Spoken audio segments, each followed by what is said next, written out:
Hi Nana, today is February 5, 2022. We're gonna get our new bike with mommy.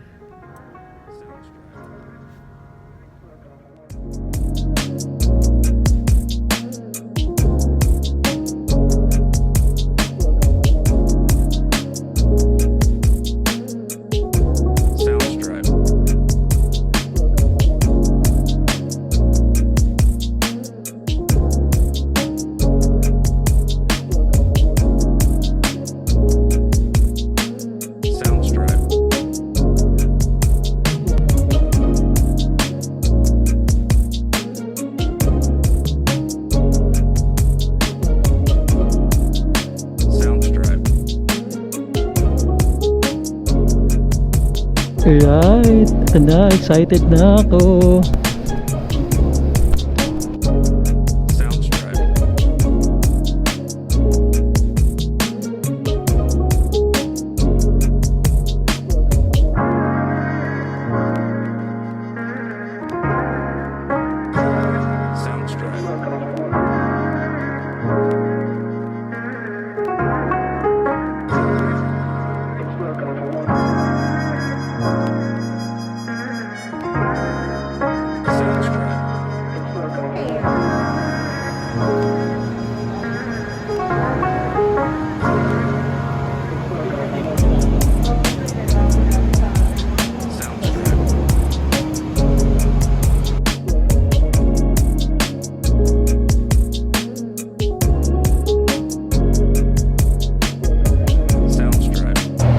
Hey mami.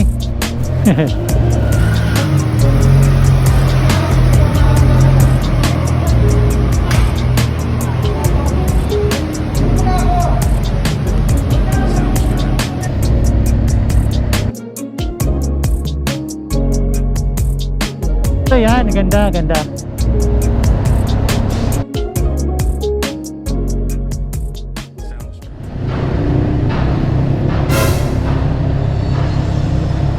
Loko yun ah. Grabe, sarap ng pakiramdam, para lang ako may laruan. Angas ng tunog, tapang.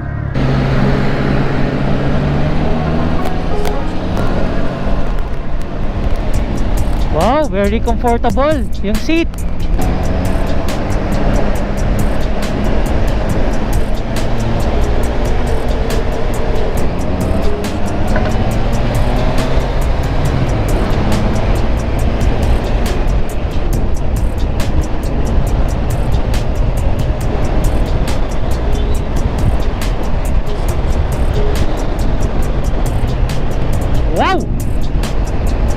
Okay, I'm here at Skyway, entering NAIA X for my RFID installation.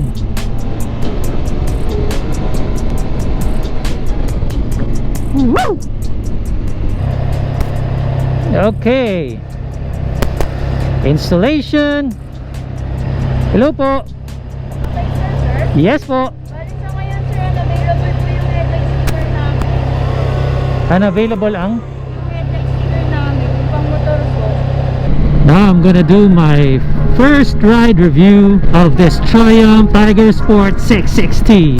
Let's start first with the ergonomic. Ang nagustuhan ko dito, if you're after a seat na comfortable, meaning upright, maganda to. Napaka-komportable. I'm 6 feet tall. Yung legs ko hindi masyado nakaklamp. Ganda, maganda yung riding position ko kahit 6 feet tall ako. Kung makikita nyo yung handlebar, medyo upright siya. Yung kamay ko, dun sa levers, both the clutch and brake lever, sakto lang. According to Triumph, itong brake lever is adjustable, but the clutch lever, you cannot. Punta naman tayo sa features niya. Ang ganda ng display niya, very classy yung kanyang TFT display. Yung windshield, ang daling i-adjust. Ayan, nasa high position siya.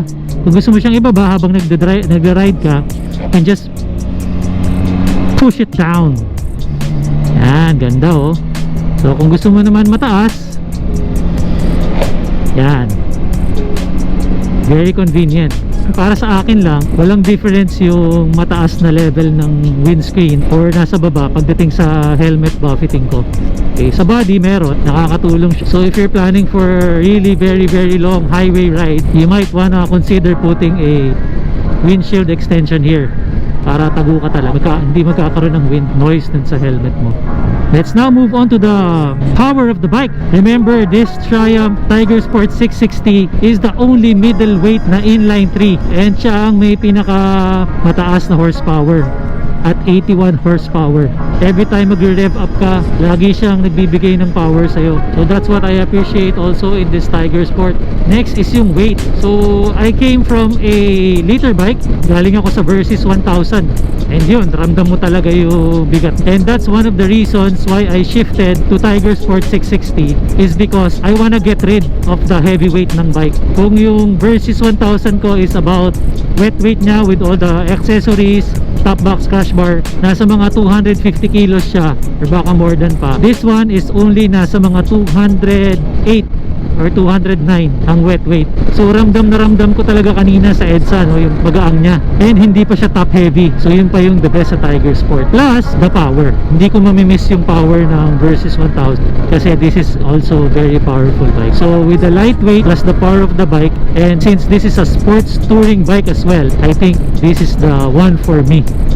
So dahil ganun nga yung features nung Tiger Sport 660, yan, pwede siyang pang all around, meaning pwede siya pa breakfast ride, pang long ride, pwede rin siya pang urban ride because ang gaang nga niya, it's very nimble. Ang questionable lang sa akin at this point is probably pag off-road, which I think this bike is not designed for an off-road. It's a Tiger model, and remember, Tiger Sport has a kuya, which is the Tiger 900 and the Tiger 1200.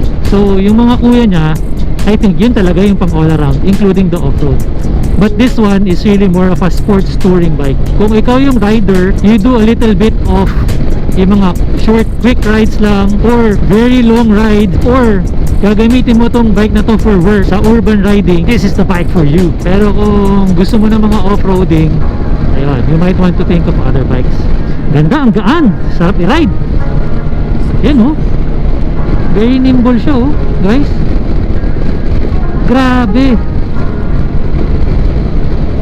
One more thing. So kanina nung nasa EDSA ako, I was feeling a little bit of heat dito sa right side, sa right part. So I don't know it because alam niyo naman sa EDSA, left and right yung mga sasakyan, or is it because of the engine dito. So it remains to be seen, no? I-review natin ulit yan after 1,000 kilometers of riding this bike. So kita nyo yung handlebar, no? Very classy siya tignan, no? Yan. So although hindi ko pa masyado nalalaro tong mga buttons, pag-aaralan ko pa siya. But ang basic niya is when you start, usually yung iba kasi, di ba, brake tapos start.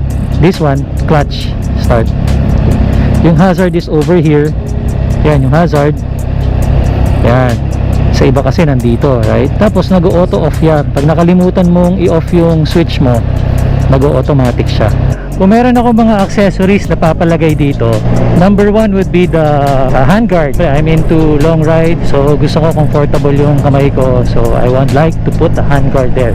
Number two is the horn. So mas malakas na horn. Number three is auxiliary light. Siyempre pang long ride, kailangan mas malinaw yung ilaw mo, no?